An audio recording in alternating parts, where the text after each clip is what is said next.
What's going on today, guys? So, I figured let's do another live stream. We'll probably do a few live streams per week until I get everything back and situated into a new house, new home, new location. You've got mail. So as far as like reviews and stuff like that, they're going to be a little bit sparse for the time being, for the foreseeable future. I do have a couple things that I shot before I left my older location. I've got the review for the Ever Solo that's going to be coming out.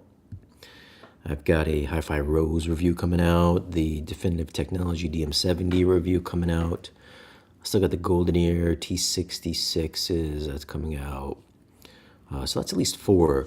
But as far as like movie reviews and stuff like that, probably not like a lot of 4K movie reviews. Although I will have upcoming an Expendables 4 slash Expendables 1 through 4 gift set that I will be giving away on the channel. I mean, stuff like that I can do. Like I could do like unboxings of that stuff, but I can't like review the audio and like video of the actual movies themselves. Like Kaleidoscape wanted to like partner up with me to sponsor some movie reviews, but I can't watch anything because I don't have a setup anymore. Be on the lookout for those videos. Next week will be the giveaway for the Expendables 4 gift set. Probably, it sucks because I got to go to because I'm in New York right now. I got to go drive back to Connecticut to pick up another pair of speakers, and then I got to go pick up the movies from the UPS there. So it's like I got to drive 2 hours just to pick up a couple of movies, which kind of stinks. So be on the lookout for at least 5 of those videos coming out pretty soon within the next month or so. But I will be doing more live streams such as these, and you might see some more sponsored spots because I need to get some extra income to fund the channel, you know. But let's see who's up in the chat today. We get some of the usual suspects here. Big Street Cinema. What's up, Big Street? Big Street is part of my Patreon. If you want to sign up for Patreon, patreon.com/Shane Lee. Gran Turismo, have you done that one? I have not. I have not done that one. Are you going to import Infernal Affairs Trilogy in 4K UHD? Look at these are 4K movie questions. As you can tell, the explanation was I can't do movie reviews right now. Rob James. What's up, Rob James? Hey, all. So today I went to go see, let's bring this up. Was it today? No, it was actually yesterday.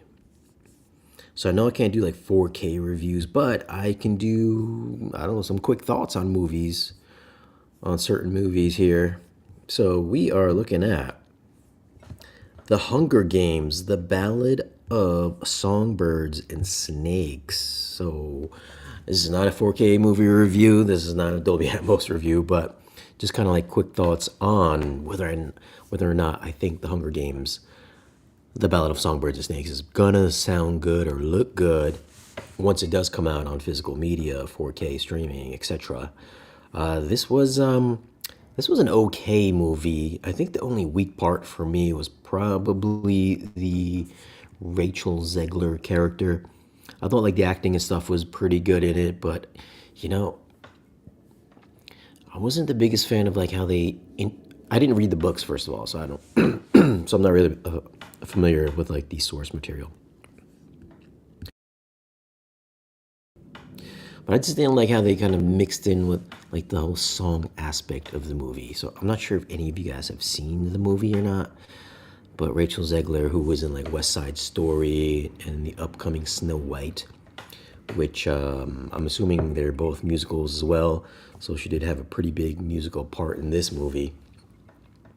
I mean, I just thought that was a little bit weird because it's kind of a dark movie. I mean, if you saw the first movies in the original 5 movies or 4 movies or whatever it was, I thought that was I thought those were okay movies. The probably the best one was probably the second one because I think that had like the most action in it. But this one, there's some pretty decent action in this one when they actually get to the Hunger Games. But you know, it is a buildup of President Snow when he was a youngster and his upcoming into him being the evil, sinister guy he is in the original movies. So you know, I thought the actor who played him was really good. I think his name was like Tom Blythe or something. His name's right here actually. His name is Tom Blythe. Yeah. So he actually had to dye his hair for this because he's got really dark hair. So he looked a little bit like Eminem in the movie after he shaved his head blonde and all that. But I thought like the acting was really good in it. I just thought like the first, it was weird because it's like you watch certain movies, you think they're gonna end. This one was like the build up, and then you get to the second half of the movie, which I thought was kind of the third part of the movie, where they get to the Hunger Games, then they finish the Hunger Games, and I thought they would like leave it at a cliffhanger or something because I thought it was satisfying where they left the Hunger Games portion of the movie, but then it kind of like kept going, and I felt like it could have ended like two times after the middle of the movie. And like the pacing of the movie was kind of it was good up until the middle portion, but then the whole last half, the whole third act was kind of rushed. It was kind of like now we're getting to the part where Snow actually turns evil. And that kind of like just went really quick. And I was like, man, I was like, you probably should have saved this for like part two. I don't know if this is like the first part of a trilogy or not, or if this is just an all-inclusive kind of just one and done type of movie. But I felt like they probably could have like spread it out over a couple movies at least. Like it just felt kind of rushed the last half of it. But as far as like you know, I saw it at the AMC here at the Orpheum 7 in Manhattan. I think it was like on Third Street, Third Ave, and I'll tell you what, man, the theater here at the Orpheum 7, like they needed a serious upgrade because, man, it's got the old rickety seats in it. You know, it was like the seats would recline back, but then it would go back another level because half of the corner was broken. So it's like your back kind of snapped backwards a little section forward, but the other half was still kind of intact. So it was like these seats were so old, like it was just like broken. No stadium seatings. Floors were a little sticky, and the screen. Luckily it was a laser presentation, so it was a DLP. And at least on this screen, at least this size, you know, when you go to a movie theater and you know it's DLP because you can kind of make out the pixel structure, you can see the aliasing around lines, and you can just see the little squares, the little DLP squares. And I could definitely see this at the theater that I was at. So that kind of took me out a little bit because it just looked a little too digitally clean. Typically, I like a DLP, but for this particular movie or this theater, it was just like distracting. But I would assume that it's gonna look pretty good on 4K. I'm certain that this was not in Dolby Atmos that I saw it in, but there was a couple things that I heard in the back speakers, also in the side surrounds, which wasn't really. I could tell the speakers were old because it just sounded big every time effects would go to the side channels and the back channel. Like it sounded massively different than the stuff that was coming out of the front speakers. So this theater definitely didn't sound like it was tamper matched or at least calibrated. But I would assume, from what I could tell, that there are some pretty decent parts in this movie that should translate pretty well on 4K streaming or physical media. And the picture was pristine, really clean. I think it was shot digitally. It was shot. Actually, I wrote this down. I did write this down. This was Hunger Games. It wasn't 239:1. If you saw it in IMAX, there are 1.90 to 1 aspect ratio as well. I'm sure it's gonna come to physical media with the IMAX aspect ratio. It was shot in 4.5K, so it was shot digitally. So I was right about that. And it's a pretty long movie. It's 257 minutes long. So this was like an extremely long movie. Like they probably could have chopped off about 30 minutes of it just to make the pacing and everything much smoother, more linear feeling. But yeah, it was like the third half of it was just really rushed. Yeah, I just thought like the main chick, Rachel Zegler, was just like, I don't know, it just didn't seem right. Especially come from like Katniss. Like her character just seemed a little bit off to me. But that is my thoughts on the Hunger Games, the Ballad of Songbirds and Snakes. Did you guys see the movie over the weekend? This is the big movie for the weekend. If you guys saw it, then leave your thoughts in the comments section. But GT did see it. This was a solid flick. Saw it in IMAX, so I guess GT liked it. The nearest IMAX would be the Lincoln Square 13, which is almost 2 miles away from me. So that would, I think it's like a mile and a half from me. I would have to, if I was going to walk, it'd be like 45 minutes. It's getting a little cold outside, so I opted to go to the closest one, which is only like a 10-minute walk. So I opted to go to the Orpheum 7. Did anybody else see this?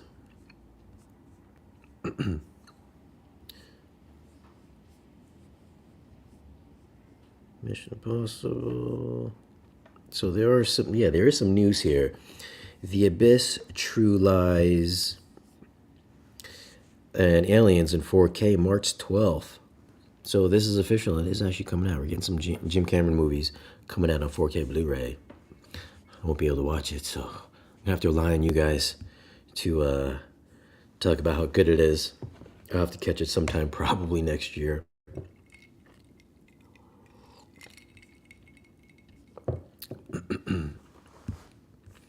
I only saw the first Hunger Games. Meh.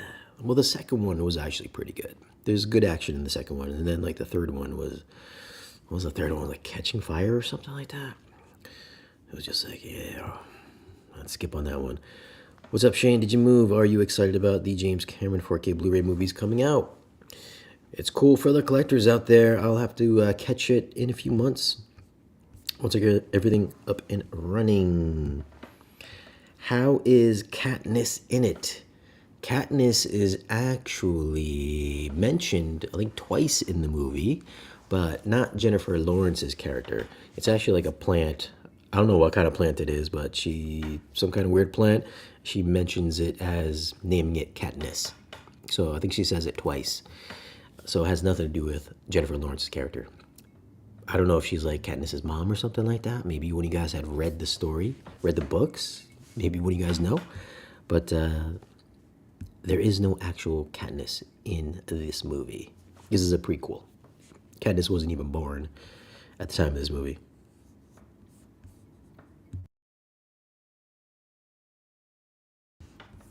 And then let's go to the other movie that I'm sure some of you guys probably have seen. If not, you should watch it, especially if you have Netflix. This would be The Killer. This is, this is kind of an anticipated movie for me because I am wearing my Fight Club t-shirt. Fight Club right now. I represent Fight Club. David Fincher Fight Club. I was hoping to get some of that dirty, gritty, filmic look with this movie because it was from David Fincher. And we do get some of the dark, like, overtones and stuff like that in the movie. There's, basically we got Michael Fassbender back, Magneto. He's been kind of like hitting some stinkers lately. I mean, he had, I think after like Assassin's Creed, he did that, and then he did Jobs. But then I think he had like some other like B-level movies afterwards. And then that last X-Men movie was kind of a stinker too. So he's had some big duds the past few years. So this one, I was hoping this would be like a killer movie, but I just thought it was like all right. It wasn't as good as like past David Fincher movies like Seven or like Zodiac, Fight Club. I was expecting the kind of like that level of story, but this was just kind of like, this is kind of like okay. It's kind of like you've kind of seen it before, so it really didn't do much for me. It just kind of ended abruptly, I guess. Maybe I need to watch it again, but I just thought it was it's supposed to be like you're inside the mind of a killer, of this guy, and he's going after the people that attacked his wife. So I guess he's going for like revenge, and that's kind of like the movie all the way through. And I thought it was going to be a little bit more cerebral, I guess, but that's not the feeling that I got, at least the first time around. I mean, I don't know what you guys got out of the movie. Like, as Doris's mom has said, his inner monologue, which was intriguing. I just thought like there would be a little bit more to it. I don't know. Maybe I gotta watch it a second time. But I didn't think it was as good as David Fincher's other movies. Visually, stylistically, there was a very nicely shot movie. Granted, I only watched this on a 75-inch Vizio. It was, I forgot the model number of the Vizio. This is from like a few years back. It was like a full array and everything like that, Dolby Vision, all that stuff. Still a great looking TV display that I watched it on, but I was kind of hoping for more of a grittier look. I was thinking maybe the TV was making it look a little too digitally shot, but it was shot digitally. What was I think it was shot in a few different, yeah, it was shot in a few different resolutions, 6, 7, and 8K, so it definitely has a really clean look to it, at least on the display I saw it at, which is not a calibrated display. So I thought maybe like the judder enhancement and the soap opera effect was turned on because it looked a little too smooth for me, especially coming from like a Fight Club and Zodiac, which are a bit more grittier and shot on film. There's more like film grain in those movies. I was hoping this movie was gonna look like that, but it didn't. It was just a little too clean for me. I thought it was just like too. Yeah, man, I don't know. With Fincher movies, I just expect kind of like dark and really gritty. It's still kind of a dark movie, but I just didn't have the grit that I was anticipating. So, I mean, for the 4K fans out there, I mean, if you want to like 4K crispy shots, yeah, this movie definitely does it for sure. It's got like the darker tones in it. Let's great black levels, mostly muted tones. But I just thought, for me personally, it was a little too clinically clean. Some of you guys in the chat probably have better displays than what I saw it on, so I would like to know your take on what you thought about the video quality. So I thought maybe the Vizio that I saw it on probably wasn't representing it the proper way, so that could be it. I don't know. So, I mean, somebody in the chat, if you guys have seen it, then definitely leave your thoughts on what you thought about the video quality. As far as the audio quality, I only watched it in 5.1. I couldn't tell anything on 5.1. This is like in a living room system, so it was just good enough to amp up the audio over the TV speakers. So I didn't hear anything special with the mix. Maybe in Atmos it was better. I just thought it was, I just thought it was okay. At least the 5.1, I thought it was okay. So I don't really want to speak on the audio because I didn't hear it in Atmos.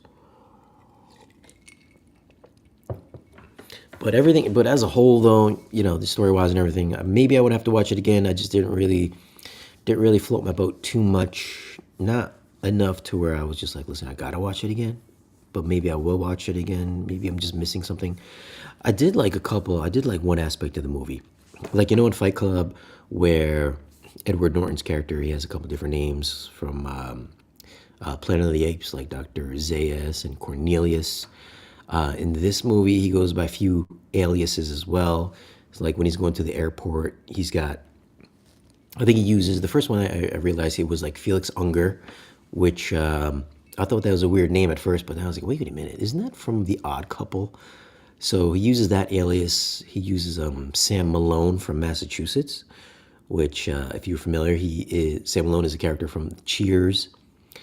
I think there was a couple other ones. Those are the ones that really stood out to me. I think there's a character from Lucille, or no, there was Howard Cunningham from the Happy Days, I think it was.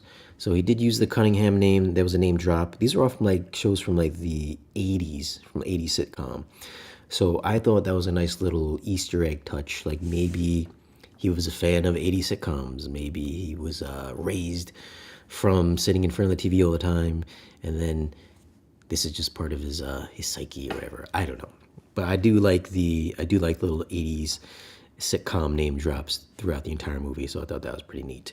Like if you didn't grow up in the '80s, you wouldn't know what any of these aliases meant. So I did like that for all you guys that are of age and that have recognized that. I thought that was pretty cool. If you guys have realized that as well, then definitely leave it in the comments. So I think that was a nice little Easter egg. But what are your thoughts on The Killer? Did you like it? Did you think it's one of David Fincher's best movies?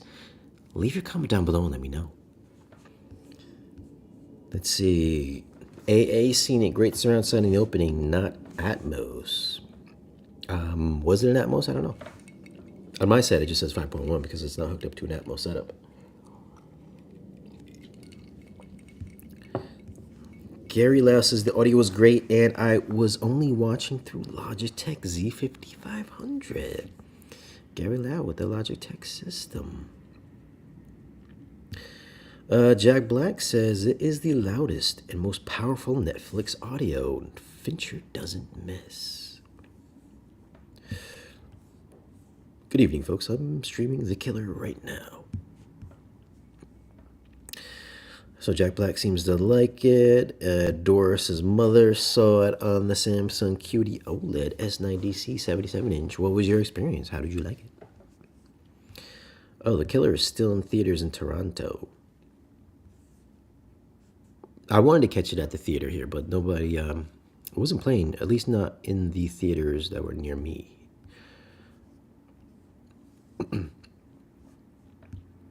S. David Fincher, he claims the quality control of Netflix cinema division exceeds the other studios. He's probably right, because the way this movie looked on Netflix, I thought it was like really clean looking. Granted, this was on a 75-inch, not a 120-inch, but I can attest it did look very, very crisp and very clean. Much to my dismay, because I wanted it to be gritty in film. So I was not expecting it to be as clean as it was. The Killer borrowed heavily from La Samurai. Did not know that.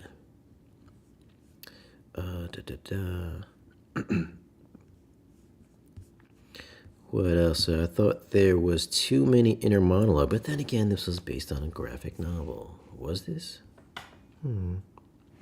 Fincher is precise. But those were the two movies that I had seen over the weekend.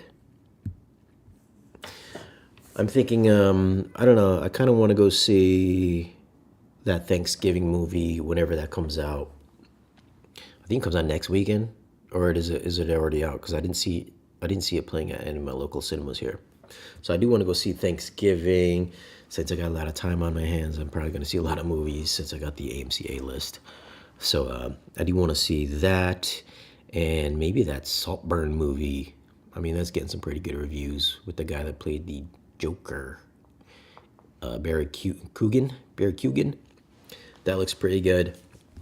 I mean, there's a bunch of good movies coming out this week that I definitely want to check out. Like, what do you guys want to check out? Michael Walker is here. Now that Michael Walker's here, who is a big fan of the AWOL. So, like, what are you guys going to be picking up on Black Friday? Because here we go. This is like, let's bring this up. I know we brought this up the other day, but this is still a winner, guys. This is the Hisense 100-inch Class U8 series 100-inch TV for $3,000. I mean, this is like already encroaching on ultra short throw territory here. Obviously, if you need something bigger than 100 inches, like 120, 150, then, you know, if you don't want to go traditional long throw projector, then this television right here for $3,000, which is essentially the same price as a lot of ultra short throws, like a lot of the top ultra short throws. This is just gonna blow away ultra short throws for a 100-inch screen size, because, you know, this direct to view, you're gonna get much better HDR, You'll get much better black levels. You'll get Dolby Vision. I don't know what else it supports. Does it support HDR10 maybe? HDR10. This is just going to be a winner if you are going to go up to the 100-inch screen size and you just don't, you want to forego a projector. Like I wish I had a place right now because I would own one of these 100 inchers. Because now it's at the price point where it's pretty much affordable. I know $3,000 is still kind of a lot of money, but considering the screen size, like Sony was charging like 10 grand. The year before, I think they were charging like 20 grand for their X92J. That was like 20 G's when that first came out from Sony. This is $3,000. I mean, that's like a no-brainer, man. Like, how can you go wrong with that? It would have to really look like garbage for it to, be a miss. But for that screen size, 3K, it's a winner. And, this is available at Dream Media. So I know they have a pretty nice sized allocation. Whereas I think if you tried to get it on Best Buy sold out. So, I mean, if you want to lock it in there, definitely go to Dream Media and pick it up. I don't know. I think I might have left a link in the video's description where you can click on that link, probably buy it or give them a call and, drop Shane Lee's name down there because this is a winner, man. This is a good, indication of things to come in the 100-inch screen size segment of television displays. Because if this is $3,000 this year, it's going to definitely be $3,000 again next year, maybe even lower. Maybe we're looking at like $2,000 next year. So who knows, 100 inches may be the new 85. I think a lot of people that have the space that can get in their doors are going to have 100-inch TVs. It's going to be maybe 2-3 years down the road, you'll see these 100-inchers in Walmart or at your local Stop and Shop or ShopRite, where it's like one of those grab and go type of things, you know what I mean? It'll be that cheap because this is already pretty affordable considering. So if you want to pick that up, then click on the link down below. I believe I have a Dream Media link there. Sold out Best Buy, but you can still get them over on Dream Media. Anything you purchase through them, it does help out the channel. Let's see what we got here.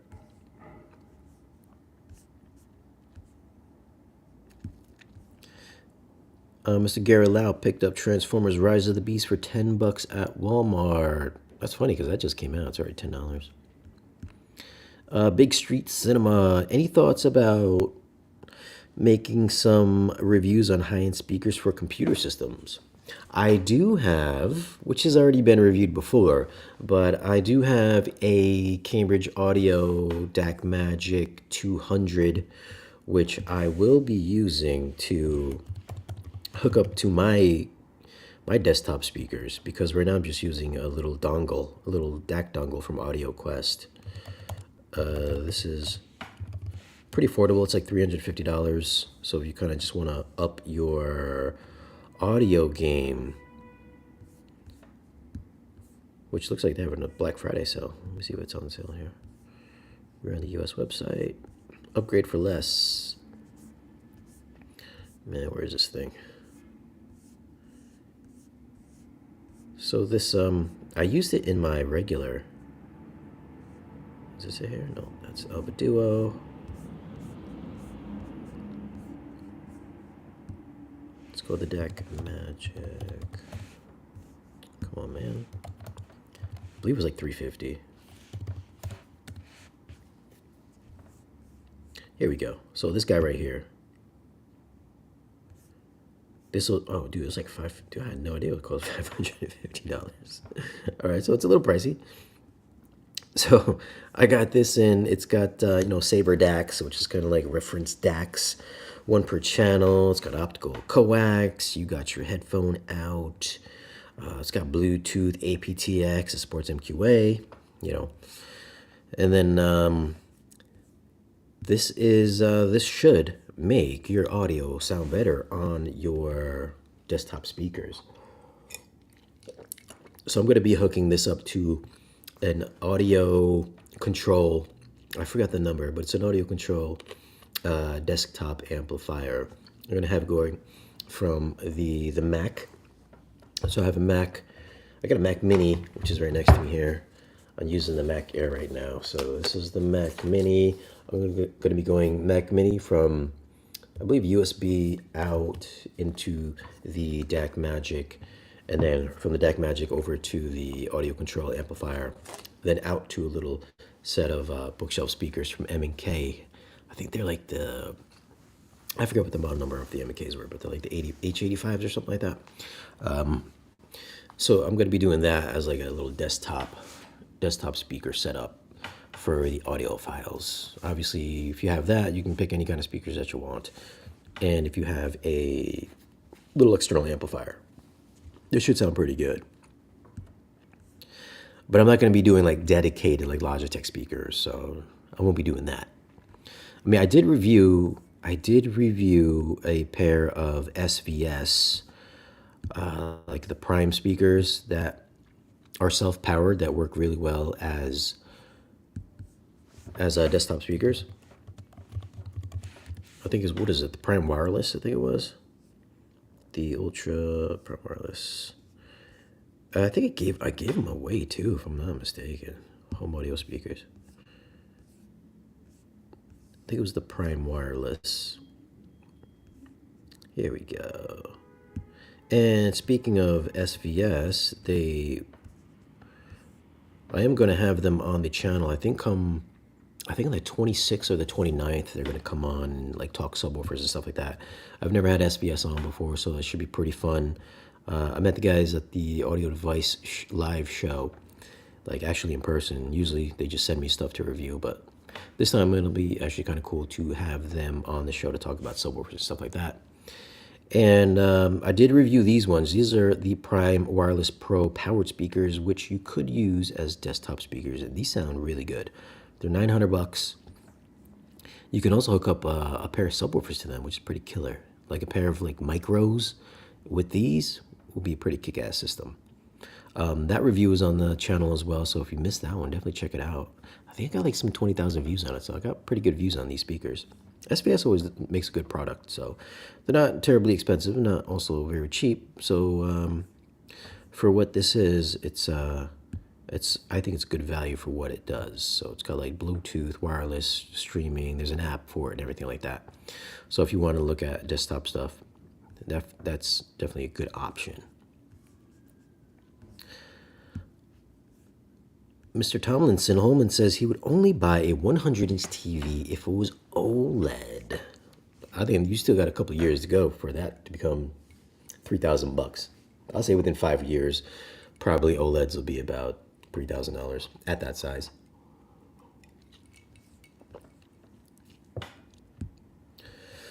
Limbo's American release is 4K and standard. I don't know what Limbo's American is, man. George A. Wilson, what's up, George Wilson? How you doing, brother? I'm doing pretty good. How are you doing, George?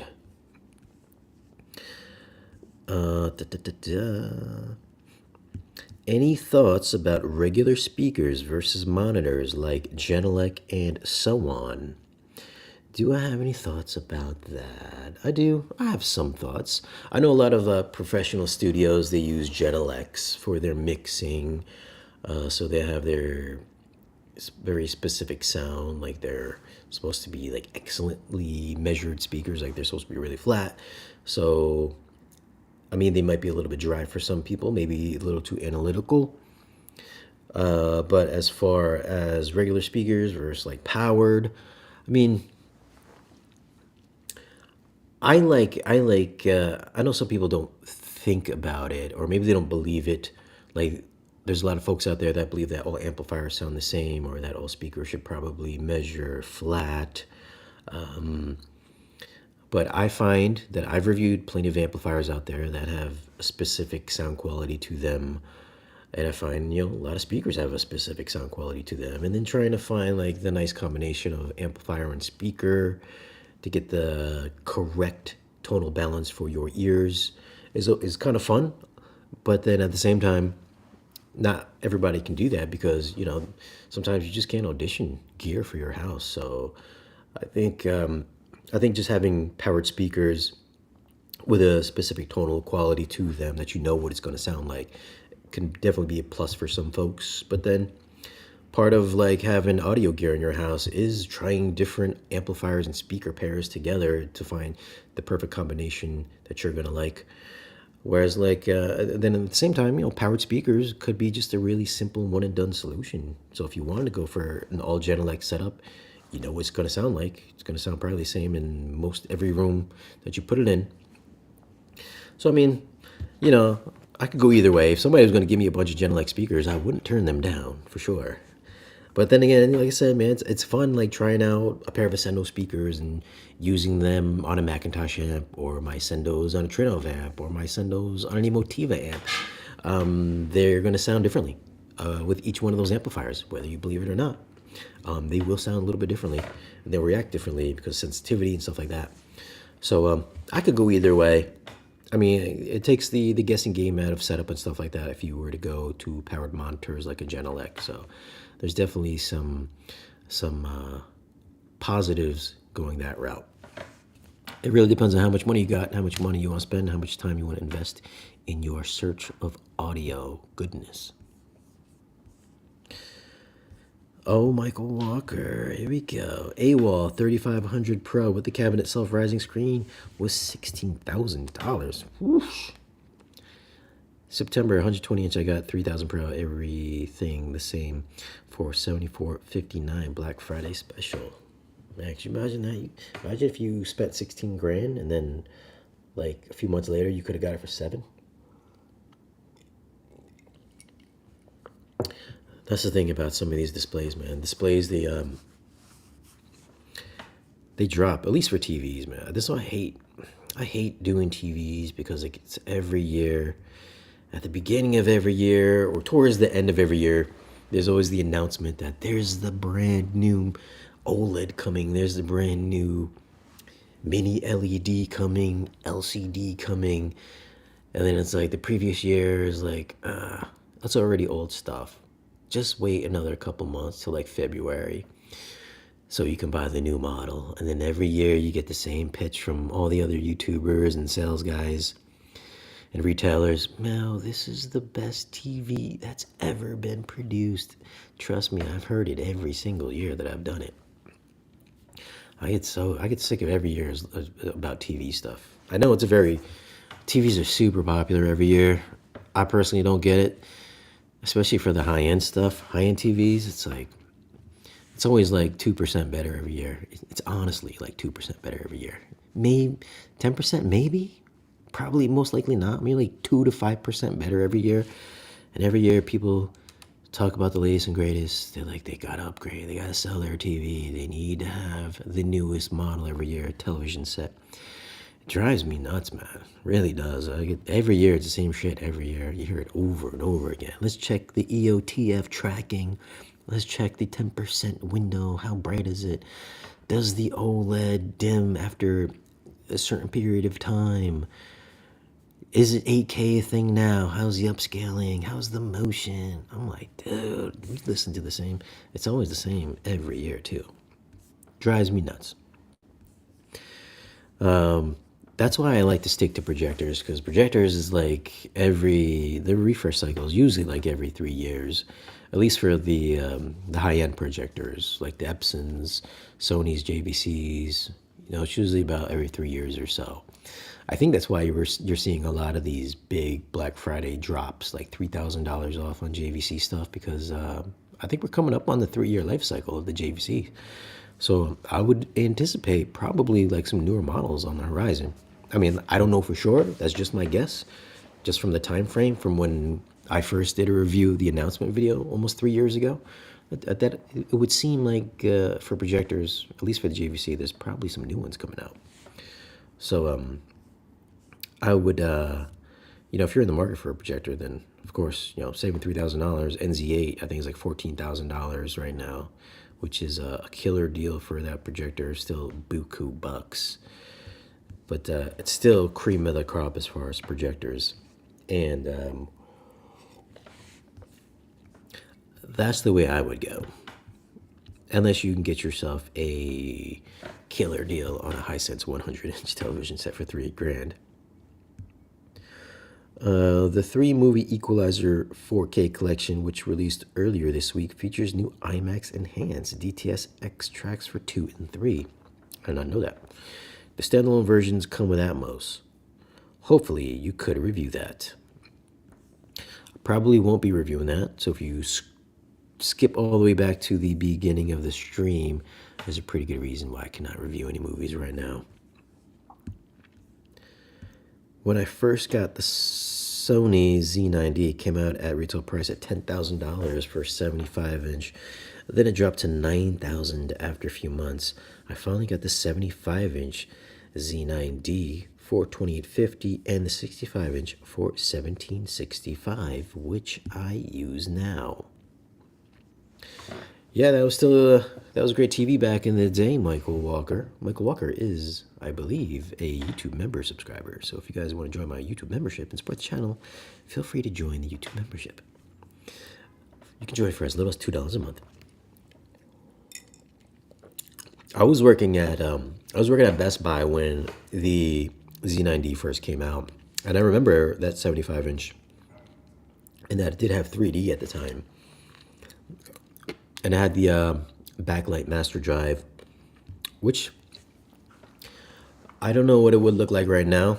I would assume that the brightness has been overtaken by TVs like the 95L, 95K, and I'm sure the backlight's probably better on the 95K, or sorry, 95L over the Z9D. So it's probably a nice upgrade if you were to want to leave the Z9D, although there is no more 3D.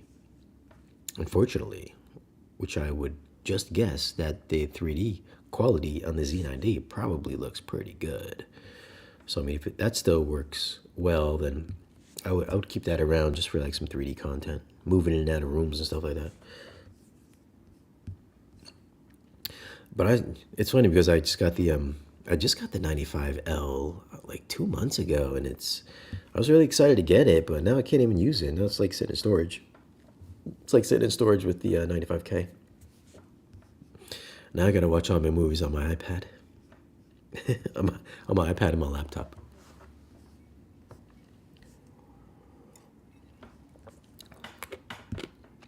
Big Street was looking for something like 2,000 to 4,000 set for the computer. Oh, my bad. I thought you were talking about. Well, you're talking about Gen X for your home theater or something like that. I don't know, man. $2,000, $4,000 setup for the computer. I mean, you can go many. You could definitely go with Gen X. Those have like pro connections on them, so you might need an interface between your PC and the speakers, if I'm not mistaken. I think you use like AES or something like that, or like Dante. I don't know if it does. I don't know if it does like RCA or XLRs. The Then of course you can go the route that I do. That's with the external amplifier and the DAC and speakers. That way you can use whatever you want to use. But that's a good setup for $2,000 to $4,000 for a PC setup. I don't know. What are you using? Why do you need such an elaborate PC setup, Big Street Cinema? Because that's an elaborate. That's a little bit much even for me. $4,000 for a PC setup. Seems like that's a lot of money. I bought the Zidu Z2000 Pro and I installed a 16 terabyte drive internal, but I can't see it on the Zidu software. Can you help? You might have to, I'm pretty sure you're going to have to format it. You're going to have to format it. I don't know if it's going to be exFAT or NTFS, but you're probably going to have to format it a couple different ways till it sees it. what did I do? I formatted mine on the PC, and I think I might have formatted it as NTFS. Maybe somebody else in the chat would probably know, but the max that I have in my Zidu is 10 terabytes, and I believe I did NTFS on that one through the PC. So I would go that route. What else we got here? There's Mom. Big Street is sitting on the computer a lot and doing some video editing and other stuff for my race car. Big Street Cinema, are you a race car driver? Do you have videos that you can link that we can watch right now? Because I would like to see what your videos look like and your race car looks like.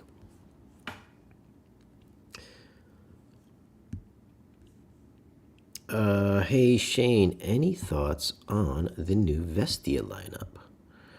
Well, let's see. I know there's a pretty big sale going on with all of the Focal speakers.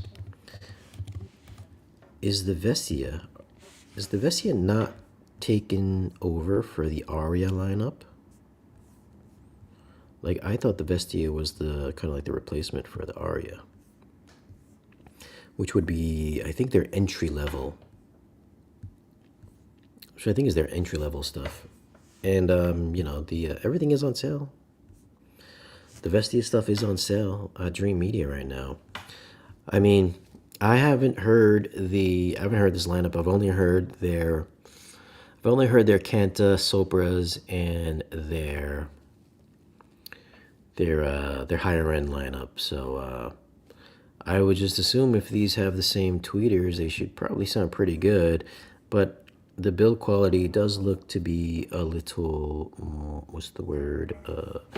Probably not as premium as like the Canta and the other lineup and the higher end lineups. So just as long as the tweeters kind of sound the same, I think those are still using beryllium. Like, I'm a big fan of their beryllium tweeters. They can, at least for the Canta number 3s, I did find them bright sounding. But as the Cantas number 1 and number 2s, I thought they were just as good as the Sopras. And then if we step up to their highest end line, I did find the tweeters on their more expensive lineup to be also pretty bright as well, which I found to be very odd. But if these have the same kind of upper end detail as the other line, then you should be in for a nice little treat. And if they are a little bit bright, then if you're gonna hook them up to your home theater, you can always change your house curve a little bit just to knock down some of the brightness with the DSP. So there's always that route. And they're affordable.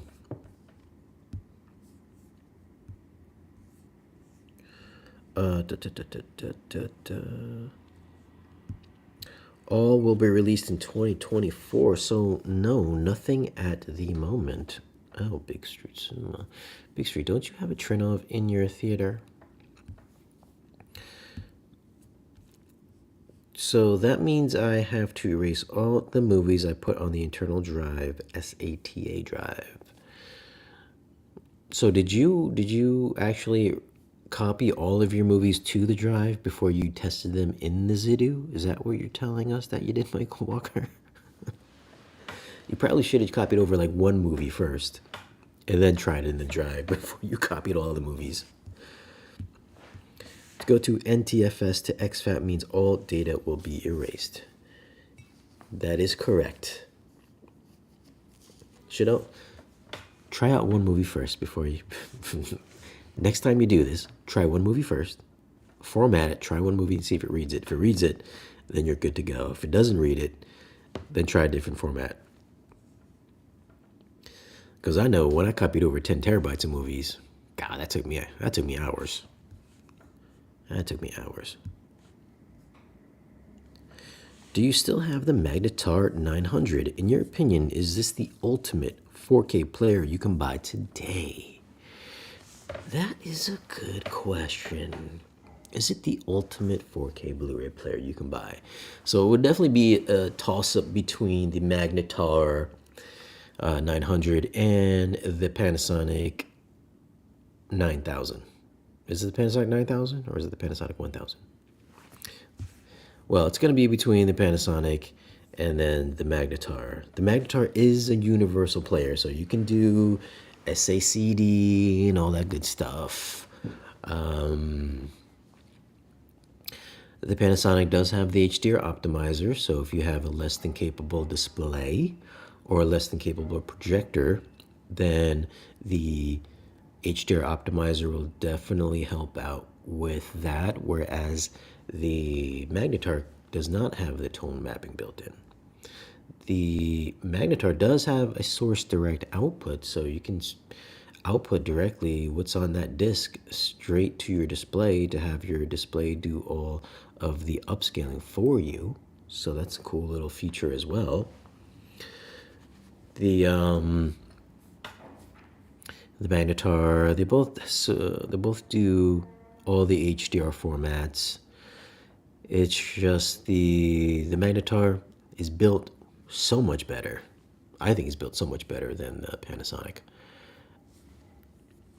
It's just built like a tank, man. Like I don't think I've ever felt a Blu-ray player feel like the Magnetar. It's just like if you need a universal player, the Magnetar is gonna be the way to go.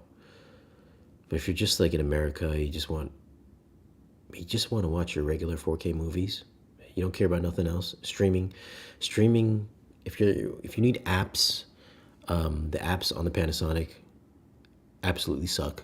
I mean, you're better off buying like a Fire Stick, which would be infinitely better than the Panasonic. But just for disc playback, and you don't need it to be universal, then I would probably go with the Panasonic. But if you need all the bells and whistles, then I would go with the Magnetar. And if you're an audiophile and you want to get the, your high-end music playback, then the Magnetar. But just for movies and for it being cheaper, then I would probably go with the Panasonic.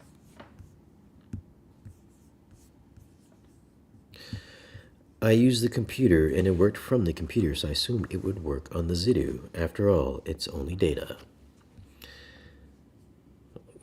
That doesn't mean anything, it's only data. That doesn't mean anything. You need something that can read the data. Not all devices read data the same way.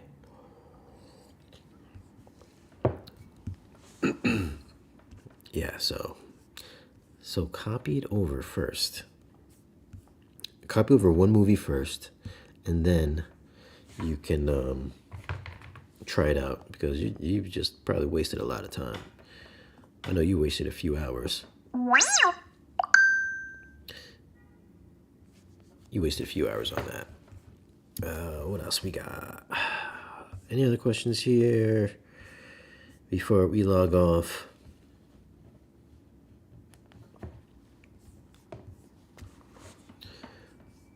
So here we go. Rob James says he formatted his in exFAT, so maybe you want to try that too for your Zidu. Did anybody pick up an Arvolution player by chance? Did anybody pick up an Arvolution player, and how was your experience with the Arvolution player? That's what I would like to know.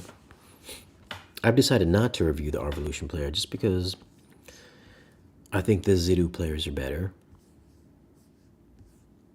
But I would be curious to know if the regular folks out there, if you guys had picked up the Arvolution. Hold on a second here. Let me go back. Michael Walker. The upscaling on the Zidu Z2000, especially watching 3D on my Z90 AWOL, makes 3D look like 4K 3D. AWOL does look pretty good. AWOL does look good with 3D. I mean, I think I said that in my review. So it does look 4K-ish, especially with the DLP. What is your favorite popcorn? Hand 4 letters. Favorite popcorn. Do I have a favorite popcorn? I don't have a favorite popcorn. I use the, at least for popping, I use that Luana popcorn butter. Or what is it? It's peanut oil. That's what it is. No, it's not. It's Luana coconut, I think it is. Coconut oil. So you need to... Coconut. Here we go. I believe it's this stuff here. This is the stuff that they use at the AMC, if I'm not mistaken. It's like Luana coconut oil, and then you use there's also the butter topping as well. So there's the butter topping. I think there's the Luana butter topping. And then if you want to give it that actual kind of movie theater flavor, you have to use Flavacol. Like, this is the real secret. This is the real secret to getting that movie theater taste. Is this stuff here. This is Flavacol. It's pretty cheap. It's 35 ounces for $10. This gives your popcorn that orange, salty flavor that you get when you go to the cinemas. So this is that secret ingredient, and you only want to use like a half a teaspoon of this stuff. Because if you use if you use a lot, you will give yourself high blood pressure because it's so salty. It's so concentrated and so salty. So you just a little dab is gonna just make all your popcorn orange, and it's gonna give it that salty flavor. That is the secret to getting the movie theater taste. So you could even get like the cheapest popcorn, the cheapest oil. Just a little dab of that stuff is gonna make it taste awesome. And then you get the little squirt fake butter, and then that will bring it up another notch. But that is the winner right there. That's the stuff I've had like a box for like forever. And it'll last forever. That's the secret ingredient. You can pick that up on Amazon. This is wait, I can't even bring it up here. Can't even sign in. Hey Shane, have you had a chance to demo the new Klipsch RP subs yet? Let me see. Are these the ones with the gold? Is this the 16-inch one? Is this the 1600? That is $1,200. So I'm assuming that you mean these guys here. So I got to hear these. I got to hear these at the Audio Device Live show where they had, I don't think it was the 16. I think they had a bunch of 12s in the room. I mean, if you get one of you guys have been to the show, then you can confirm. But I think they had a few of these in their Klipsch room, and they were watching Indiana Jones, or they were watching Raiders of the Lost Ark. And I'm sure this was not calibrated, because if it was, it was probably the worst sounding room at the show, because I know Raiders of the Lost Ark does not have that much bass in it.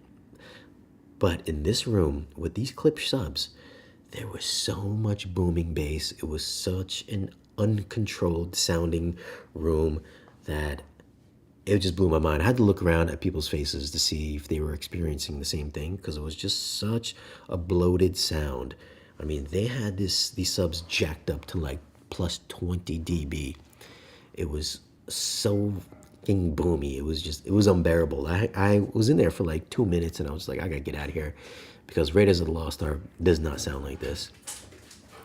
And this was from their RP subs. Granted, the I'm sure they probably didn't have Odyssey set up and everything like that. So I mean, I don't want to like just base my opinion on just that one experience, but I mean, it didn't do anything for me. It didn't leave me wanting to take some home to review. I mean, I know Audioholics reviewed them. I don't know what James Larson gave it as far as like score or anything like that, but just my first impressions at that show was just like they need a lot of help, for sure. Maybe at some point in time, like they offered to send them to me, but maybe when I get a new location, then I can get them in for a review. But as of right now, I can't review them, and don't really have that much interest as of right now.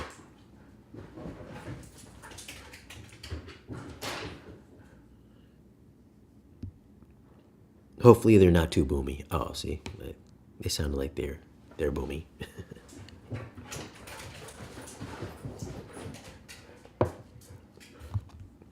Shane, you have a dog. Do I have a dog? I do not have a dog, but the place that I'm staying at has a dog, and he seems to think we're best friends now. So he like sleeps with me and everything. He's a husky. He's a very picky husky. I've never lived with a husky before, but usually every dog that I've ever been around, whether it's a little tiny Maltese or these little toy poodles, what have you, to labs, or just any like big dogs in general, or just any dog in general. Usually dogs just like to eat food, but this guy, this husky, he's such a picky. He doesn't eat like food. Like I was eating pizza the other day. Usually dogs can scarf down a pizza in like one bite, right? They'll just swallow pizza. But this dog will come up to you. I'll offer him some pizza. He'll sniff the pizza. He won't put his nose on the pizza. He'll just sniff it and then walk away. I had some Taco Bell.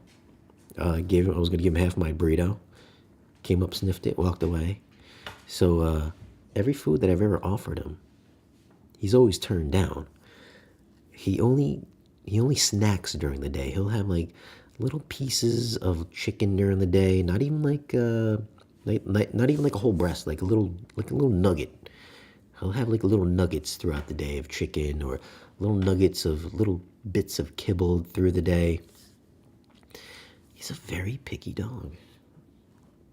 I don't know what it is with him. He's fucking very strange.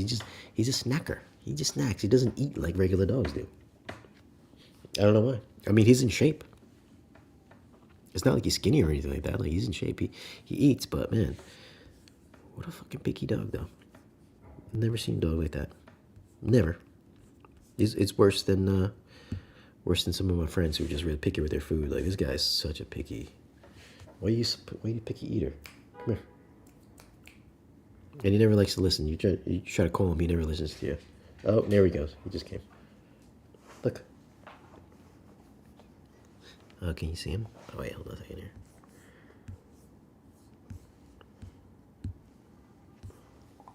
Come on, look at yourself. You want to see yourself? Come up here. What? All right, I can walk away. This motherfucker sheds too, boy. Sheds all over the place. Sheds like crazy.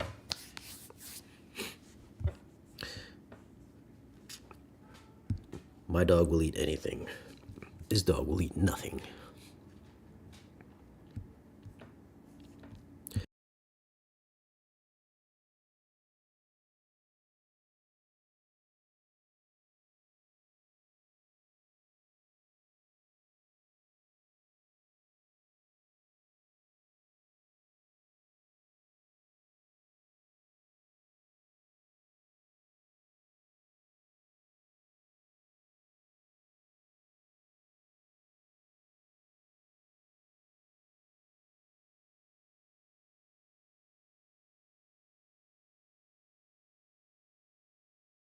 Oops.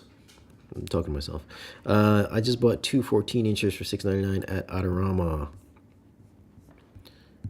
Let me see. What did you get for $6.99? Probably 12s, huh? Yeah, the 12-inchers. These are $6.50. Bro, did you buy these? Did you overpay? Did you overpay for your RP12 subs? Because these are $650 on Amazon right now. You could have saved yourself $100, got yourself a bunch of movies.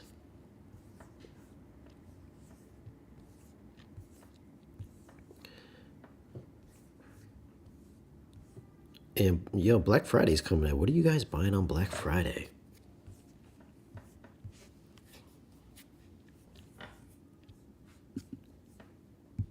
Hold on a second. Let me take that off.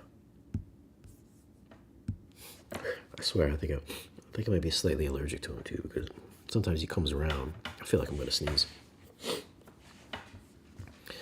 Yeah, no sound.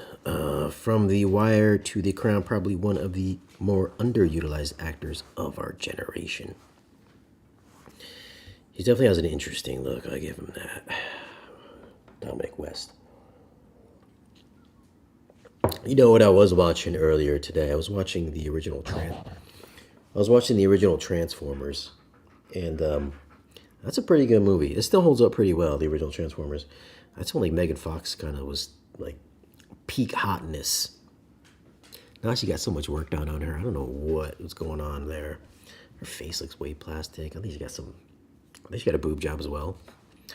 And yeah, that movie still holds up really good. The CG is really good in that movie.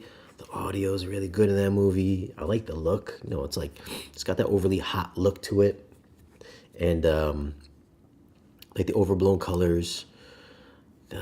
Just everything just really still works on that movie. It's a little cheesy, but I still think it's one of the best Transformers movies there. I like that one. I also like Part 3 as well. Transformers. It's too bad Megan Fox left Part 3. I think they got that Rosie, what's her name? Rosie Huntington Whiteley or something like that. Statham's girlfriend or Statham's wife.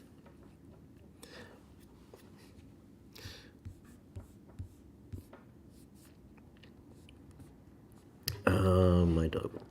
Not into Transformers. How could you not like Transformers? Didn't everybody like Transformers? CG looks better than the latest Transformers. I concur. Yeah, it's like what's been going on in the CG world lately? Like everything from like Marvel since Endgame till now, CG has just been garbage. Like I know they're overworked and everything like that. And I know that they're being kind of rushed into doing more, wrapping up movies quicker for release dates. So I guess like CG's been kind of taking a hit. But do you remember like Pirates of the Caribbean? Remember the dude with the octopus face? Like that's like top CG, where it's just like photo quality realistic. Like where is that CG anymore?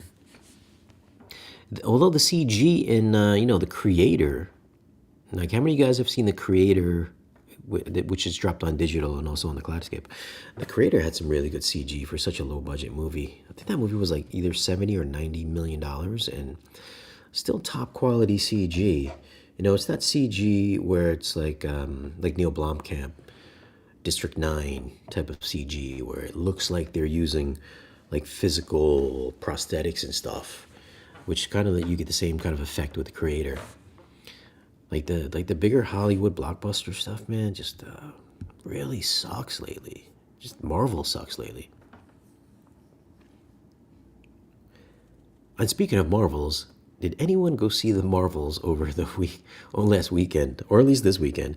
Because I went to go see it, and I don't know what's going on with I don't know what's going on with Marvel lately.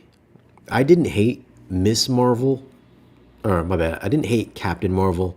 I thought it was okay. It was an enjoyable movie. I didn't hate it like some other people where they thought there was like a woke agenda or whatever in Captain Marvel. I thought it was an enjoyable movie, so I didn't hate it. And then the TV show Ms. Marvel, I thought the first few episodes were pretty good, and I thought it kind of like started slacking towards the end. And then WandaVision, I thought was all right. So I mean, these are kind of like the one movie and the two shows that you should see before going to see the Marvels. I thought WandaVision was okay as well. I didn't think it was anything spectacular, but then we have the Monica Rambeau character, which I guess was like the original Ms. Marvel back in the day, before Brie Larson's character. But yeah, man, the Marvels was like, it felt like it was a TV show. Like it probably would have worked better as a TV show.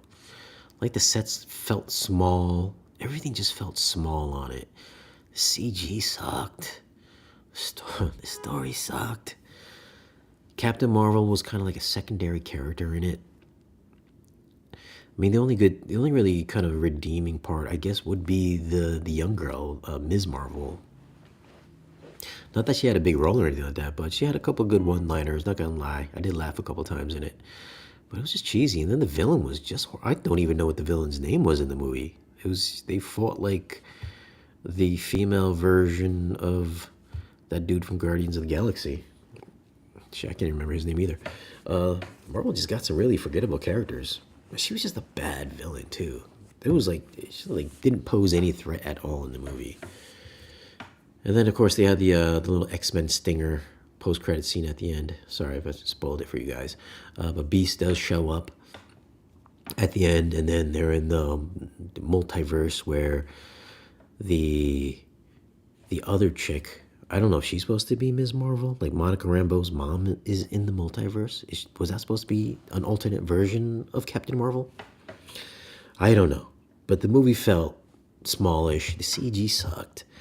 They should have just made it to like a 4-part Ms. Marvel or The Marvels TV show on Disney Plus, because it was just a bad movie, man. The story was just fucking. There was a musical. They had like this Bollywood musical where everybody on the planet were singing.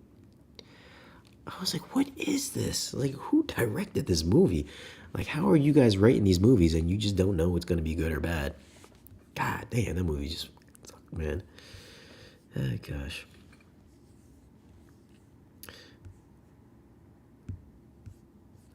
But can Marvel be saved? I don't know, Marvel. I mean, the best movie was Guardians of the Galaxy 3. It was actually really good. I really liked it. I liked Guardians 3 better than 2. I liked it nearly as good as 1. So, I mean, that was really good. That only came out a couple months ago, which I thought that was still top tier Marvel. And then Ant-Man and the Wasp, I thought was much better than the Marvels. I don't know why people hated Ant-Man and the Wasp, or what is it? Quantumania, my bad. Ant-Man Quantumania. I thought that was good. It was kind of a darker, more serious tone to it, which I thought was good. I liked it better than the first two. I know a lot of people hated it, but I thought that was like the best Ant-Man movie. And then, of course, Spider-Man. The last Spider-Man I thought was decent. I didn't think it was anything spectacular, but I thought that was still kind of like top quality Marvel. So you still think Quantumania, Spidey, and then Guardians. All good top quality Marvel flicks. I thought Shang-Chi was kind of cheesy. I didn't like Shang-Chi either. I thought that was kind of cheesy. I know people liked it, but...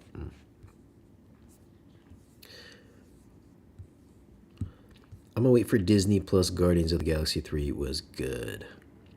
Yeah, you're better off waiting for to watch the Marvels on Disney Plus.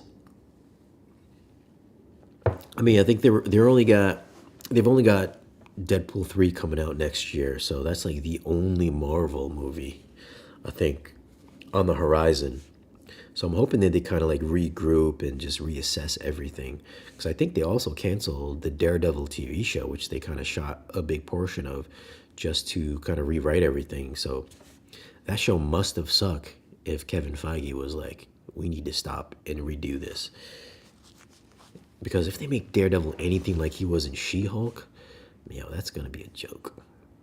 Because She-Hulk was like just the fucking worst show. God damn, She-Hulk sucked. Was the Hawkeye show sucked? Just fucking bad. What happened to his theater? If you go all the way back to the beginning of the stream, I talk about it within the first 2 minutes.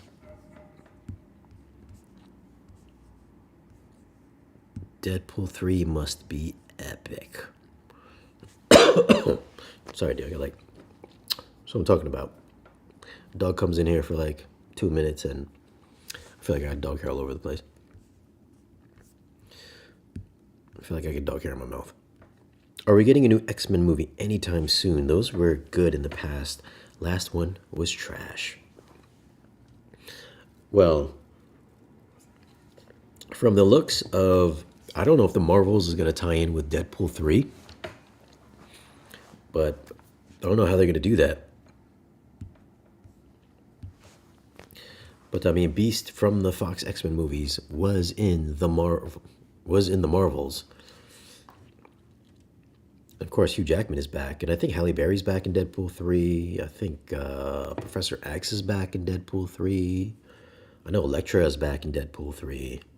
So there's going to be some all kinds of Fox cameos coming in Deadpool 3.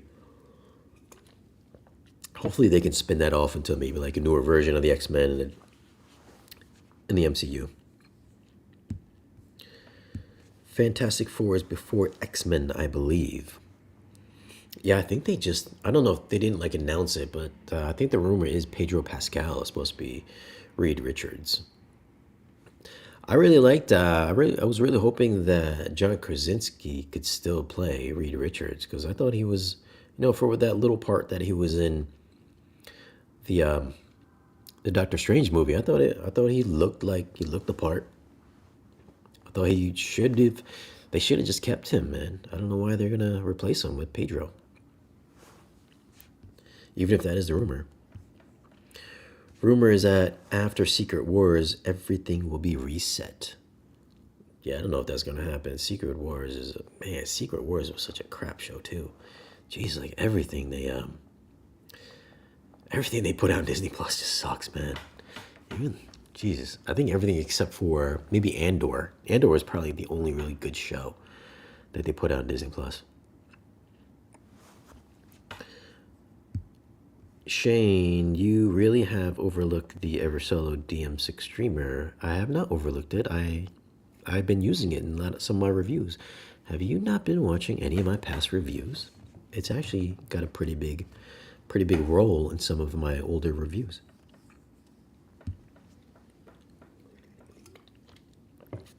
Do you know if Brass Tacks is coming back? I don't know if Brass Tacks is coming back. I haven't talked to Brass in, I want to say about 6 months or so. Maybe a year. So I haven't heard from him personally. And, I mean, he's been out for a few years. So I'm just going to assume that no, he's not coming back. From the last time he spoke to me, he had no interest in coming back. So I'm just going to say, I'm going to be like, no, he's never coming back.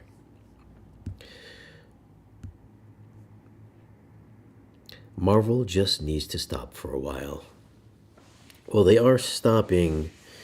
They are stopping next year. I mean, it's just going to be Deadpool 3. Just Deadpool 3 next year. That's it.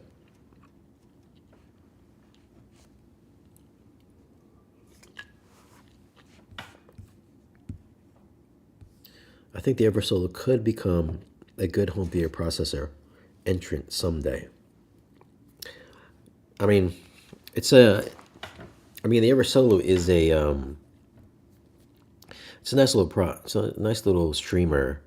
I wouldn't say it's like super like high end or anything. It's still pretty budget. It feels like a budget product to me. I mean, it looks super cool, but I think it still is kind of a budget-esque product. So I don't know if they're going to branch out into the processor world because Eversolo is Zidu. It's made by Zidu. And Zidu's, I don't know if I would say Zidu's even like high end either.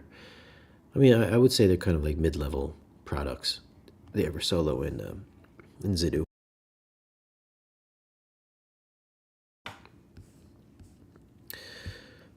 Avengers Secret Wars, not the series. Oh, you're talking about the movie. Yeah, the two new movies coming. All right, yeah, they were talking about the that show. That show. What was that show even called again? Was it called Secret Wars?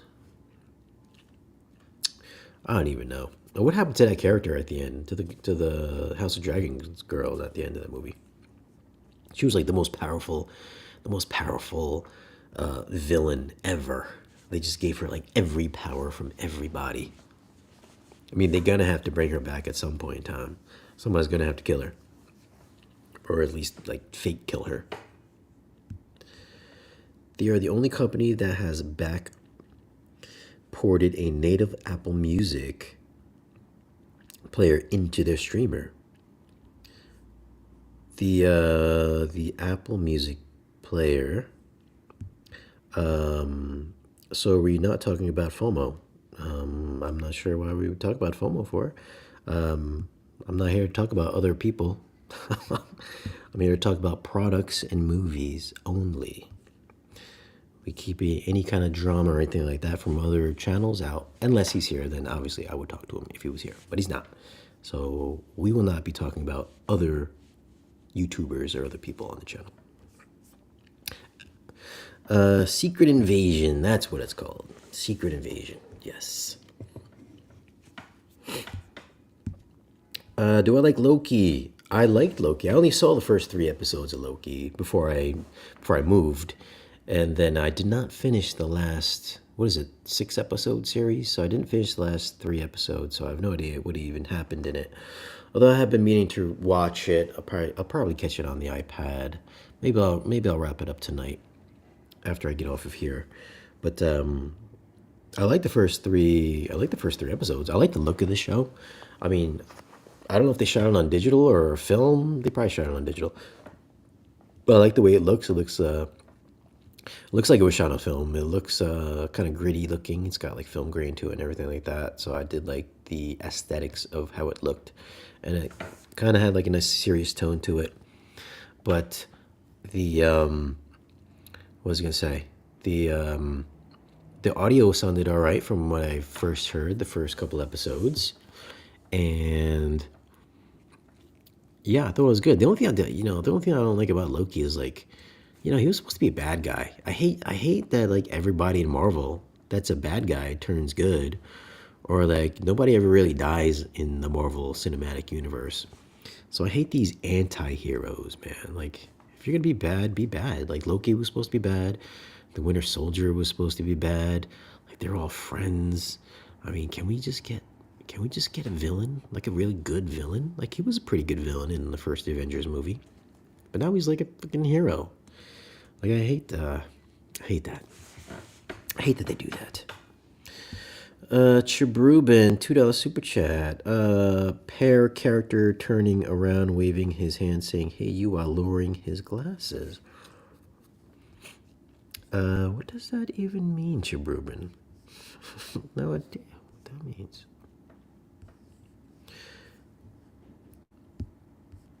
Shane, I'm getting that ES receiver soon. 9.2. Saw your review. Oh, the Sony. Man, it just feels like I got hair in my. No, it feels like I got dog hair in my mouth. I'm a fan. I still have the Sony receiver. It's in storage right now, but I still have it. I still that's been my.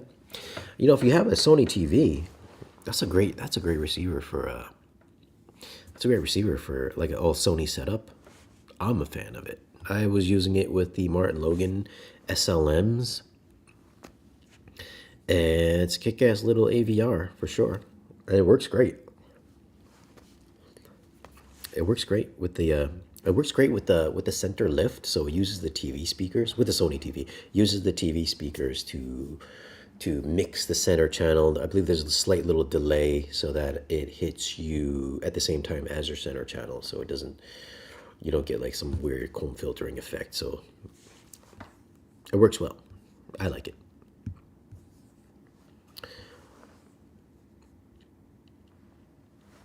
Da, da, da, da, da. Okay, let's talk about me. What do we tell men like me that are going through a divorce?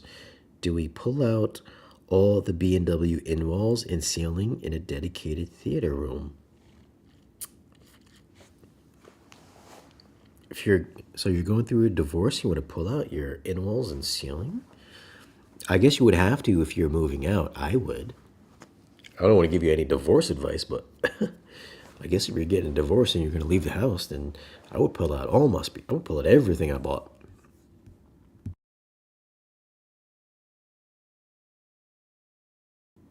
That's what I would do. Or sell the house as audio device done, a dedicated 9.4 movie room. Oh, you're selling the house. Well, I mean, unless you have got some kick-ass in-wall speakers, or unless your speakers just really kind of, they're like entry level, then you can leave them in there. But if they're awesome speakers, I would take them out and just reuse them if you really like them, or unless you just want to give yourself a excuse to buy new stuff, then you can leave them in the house, or you can just take them out and then resell them to fund your new theater. Or you leave them in the house. If it adds value to your house, then you leave them in there.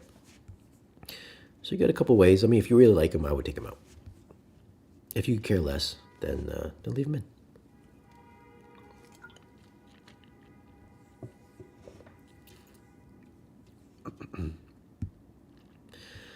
Absolutely, I would never leave my gear.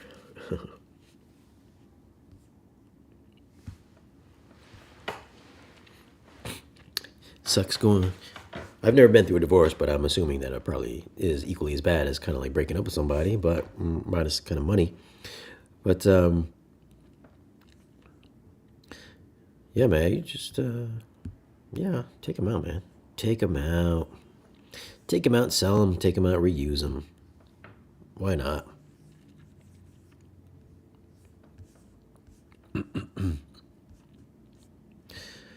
So it's like nothing is gonna top Thanos. I guess, listen, if they really do, if they get some big name actors or if they just get a good story with Fantastic Four, I don't even know who really cares about Fantastic Four, honestly. I don't know why they just rip right into X-Men, give us Magneto, another Magneto story, maybe just build the X-Men up because I think the X-Men could save the Marvel Cinematic Universe because I think we're just tired of all these. I mean, let's face it, Marvel has just been going all female. I mean, we got a.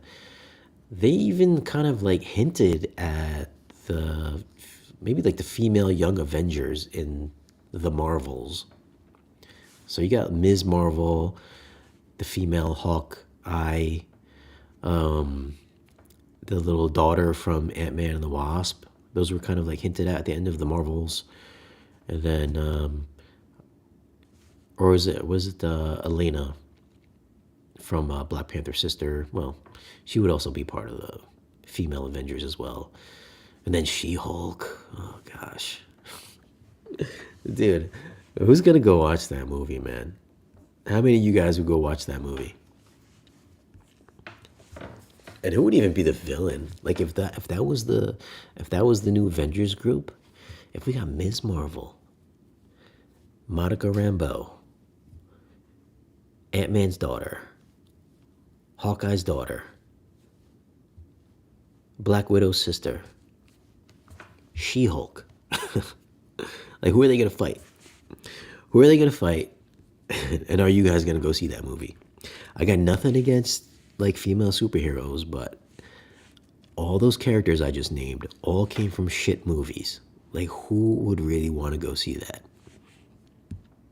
Maybe they'll fight the villain from Secret Invasion, that the main chick from House of Dragons. Maybe that's who their main villain will be.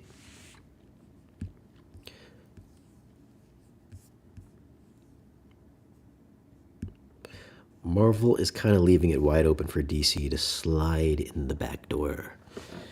Yo, James Gunn is gonna have to hit this out the park. I mean, the rumor is that the main villain for Superman Legacy is gonna be a female. I think her name is the Engineer. Let me see. Let's look this up really quick. The Engineer for Superman Legacy.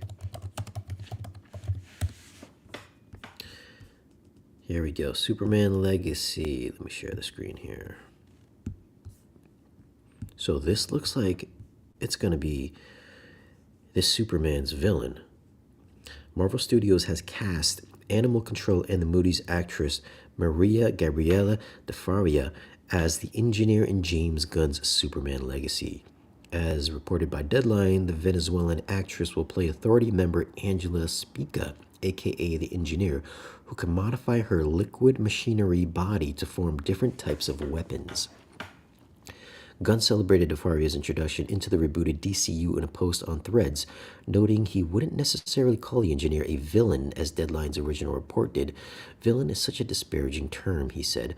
Welcome to the DCU, DeFaria, who is not only a wonderful actor, but she laughs in person even more than she does in her Instagram feed. So we got Superman here. So that's her new Superman. This is Lois Lane. This is Guy Gardner. This is this is Mr. Terrific. This is Hawk Girl. Got Dora the Explorer playing Hawk Girl. And this is Metamorpho. And then this is the Engineer, who is going to be the villain, not villain, in Superman Legacy. So, what do you guys feel about Superman possibly fighting the Engineer as the big baddie in the upcoming Superman Legacy movie? I mean, does this sound like it's going to be a menacing enough foil to Superman to be just to give him something really juicy to fight at the end of the movie? Or are we all going to be like, why is Superman fighting a girl? I don't know, man. I don't know. I mean, James Gunn usually makes pretty good movies, so hopefully, I'm hoping it's really good.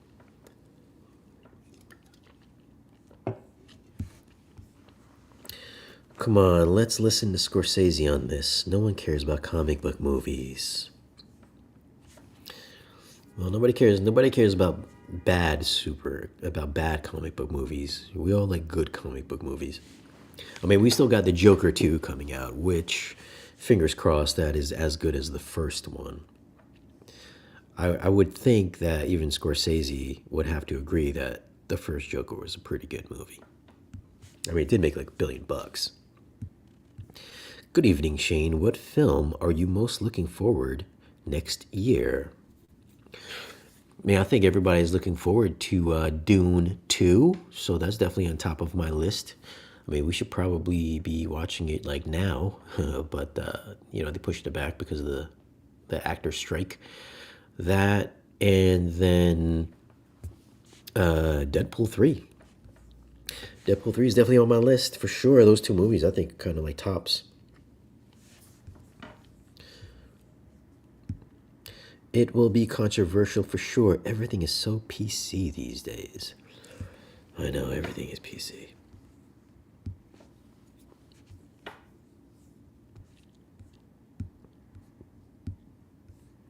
Better than Jesse Eisenberg's Lex. Yeah, it's got to be better. Well, I mean, Jesse Eisenberg really didn't have much to do in the Zack Snyder.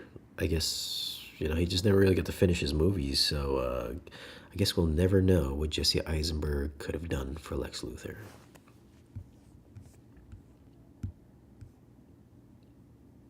Nolan's real professor with the fedora and the pipe was the iconic archetype of 2023 cinema, not Harrison Ford reprising Indiana Jones, and the fedora and whip.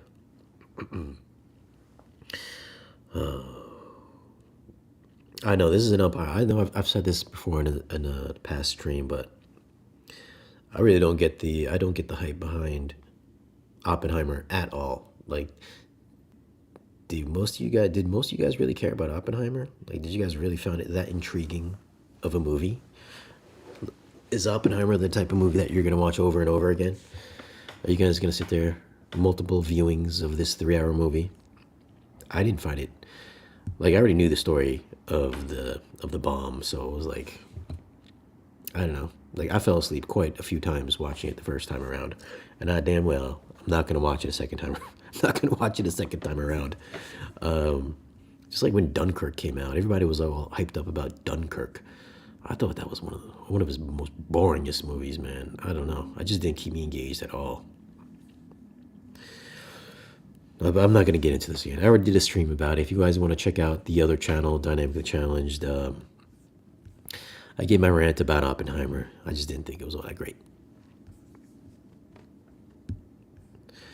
I had no interest to watch it. Too long. I think if you're gonna watch a long movie this year, there's only the two really long movies. There's Oppenheimer, and then there's Killers of the Flower Moon. I think Killers of the Flower Moon is a much more intriguing movie. It might not have the cool IMAX shots. Everybody's all hyped up about IMAX all the time. But it has nice sweeping vistas. I'm talking about Killers of the Flower Moon. Sweeping vistas, beautifully shot movie. Visually is just as good, if not better, than Oppenheimer, I think. And the story is far more engaging than Oppenheimer, I think, as well. So if you're going to watch a long movie this year, go watch Killers of the Flower Moon. It's a better movie.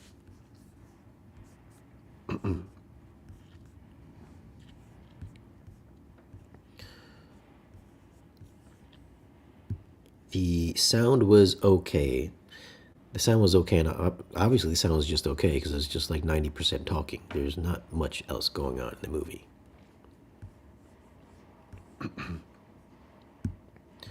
Wonder Woman 3, still on pause. I don't see Oppenheimer. I didn't see Oppenheimer, but I like that Nolan is physical media fan. Nolan is a physical media fan. Indeed, he is. But that does not mean that Oppenheimer is a good movie just because he likes physical media. Cinema Lord. Let's see here. Let me just bring that up here.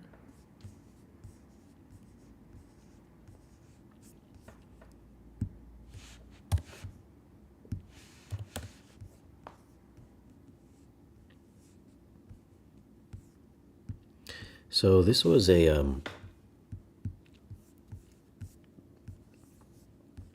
let's share this little story. This was a story a couple days ago. Oops, that's the wrong one. My bad. Let me remove that really quick. Let's copy and paste this. I know the physical media fans are probably happy to see this story from like 2 days ago.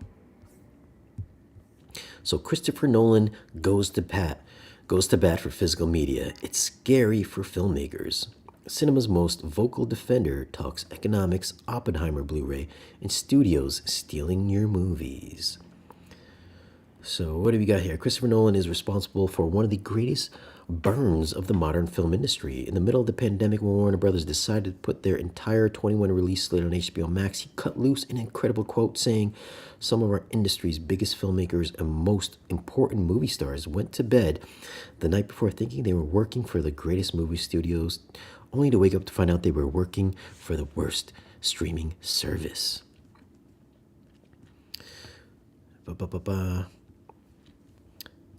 This, at a minimum, aside from the COVID-induced panic in the upper echelon of Warner executives, proves that Nolan has always firmly believed that streaming is not the thing.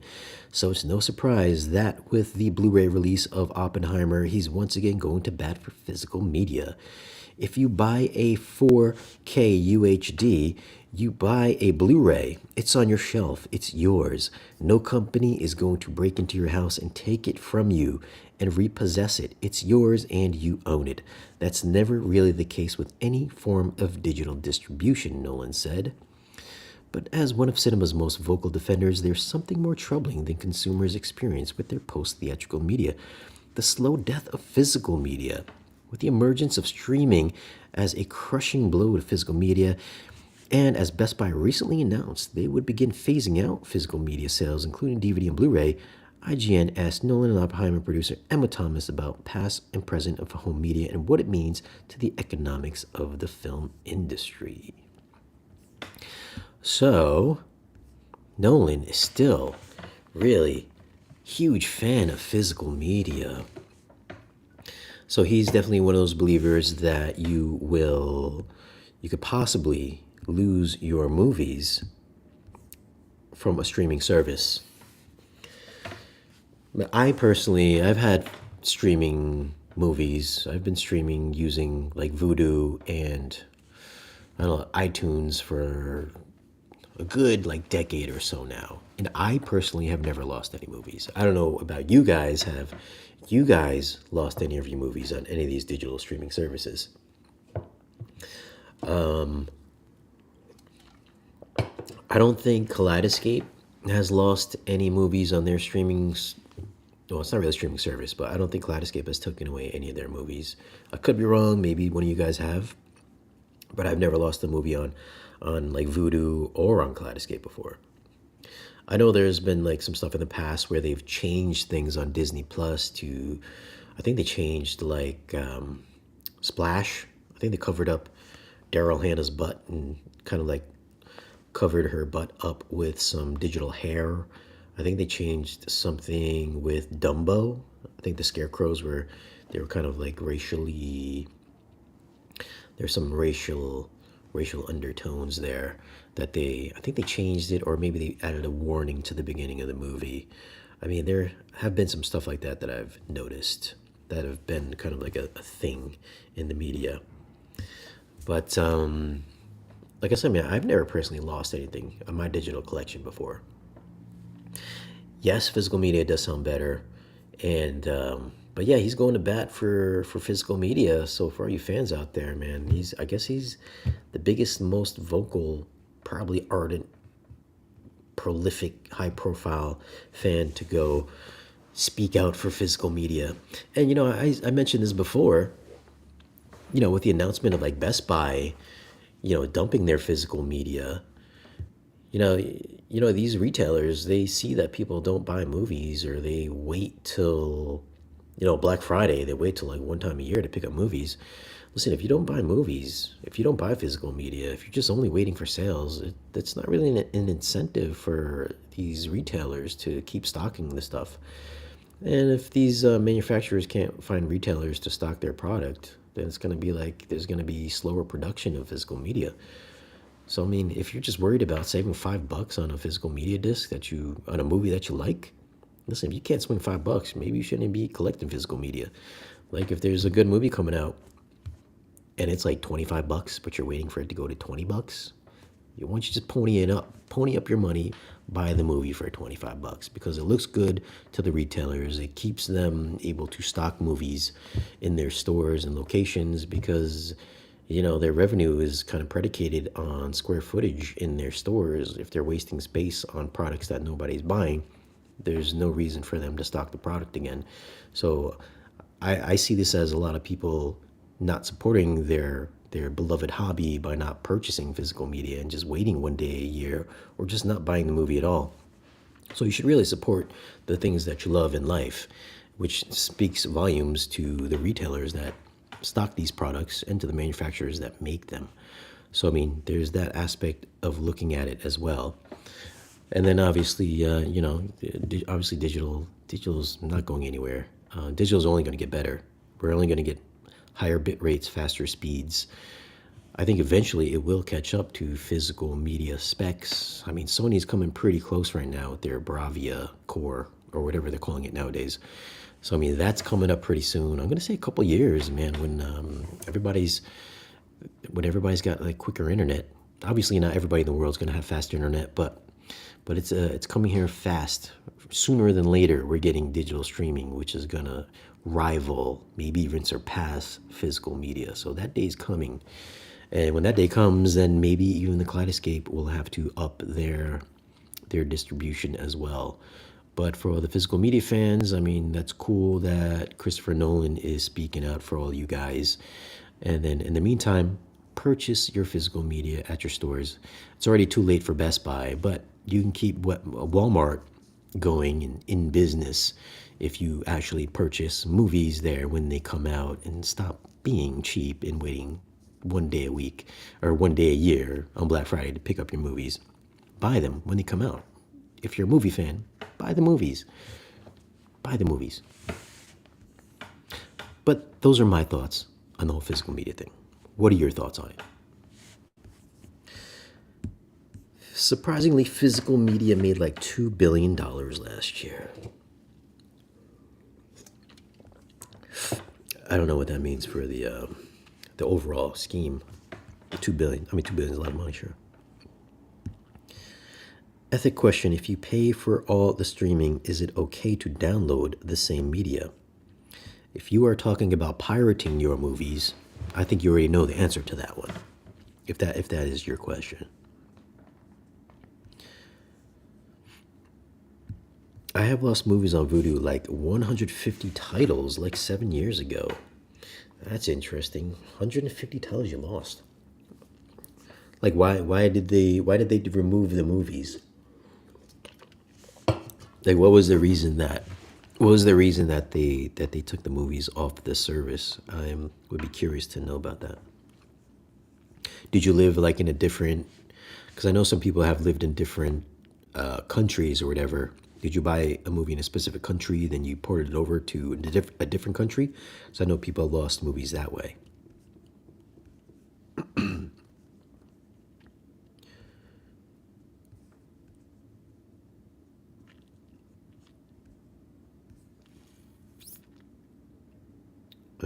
else we got here?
And my bad, I was talking on mute again.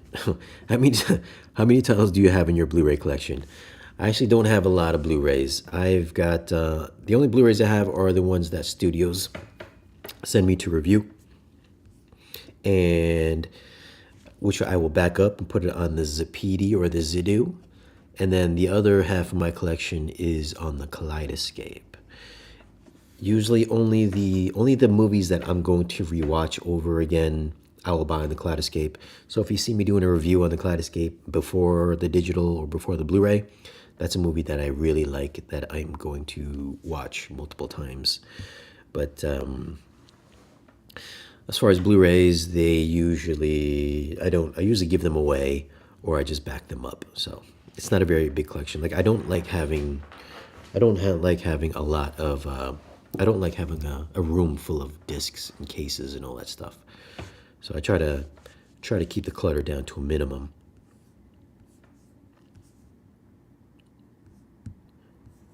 I'll always buy the physical media if it's a movie I could watch more than once. I think the problem is there are a lot of movies nowadays that just don't have replay value. See that? There you go. That's exactly what I'm talking about. Oppenheimer. Replay value. Oppenheimer. That's what I'm talking about.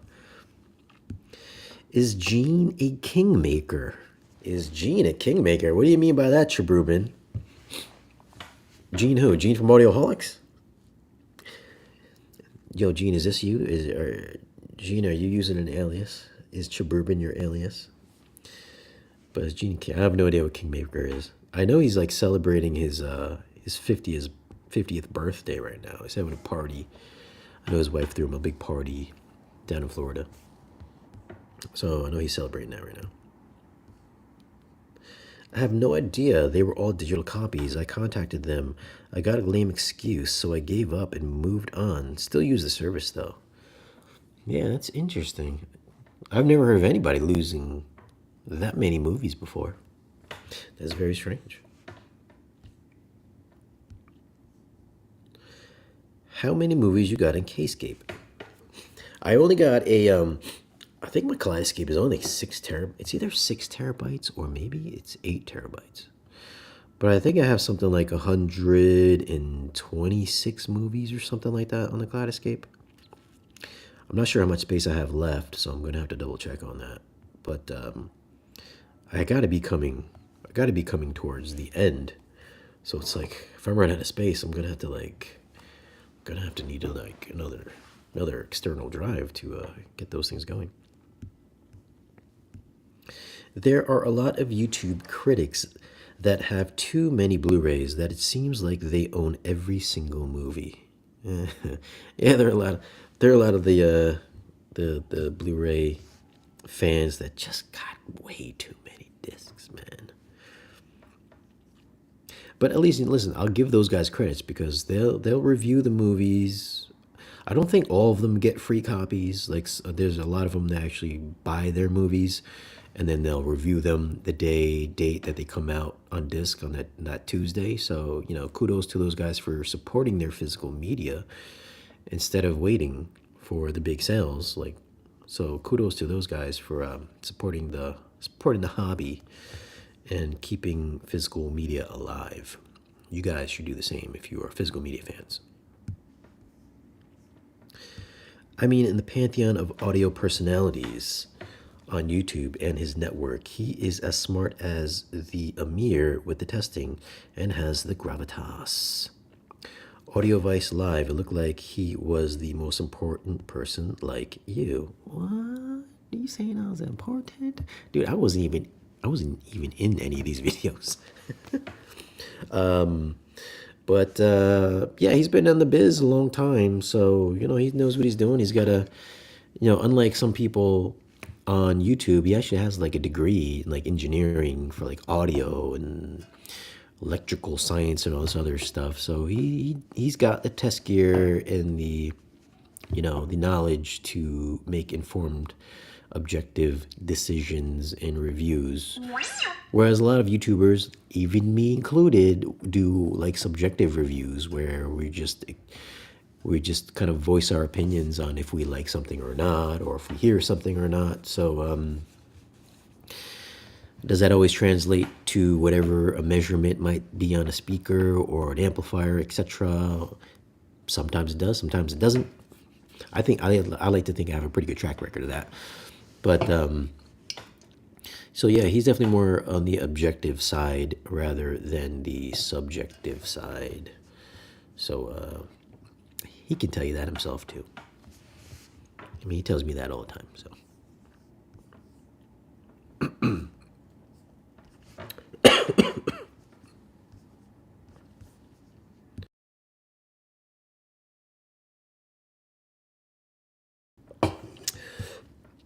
But all right, guys. I'm going to log off. We're coming at 2 hours now. So thanks for hanging out with me. If you want to catch the replay of this live stream, you can check it out on the other channel, which is Dynamically Challenged. Let me drop that link while we are here right now, just in case you don't know it exists. So let me go like that. Dynamically Challenged. Bam, bam, bam. So this is the other channel. Man, I haven't changed. How do I share this?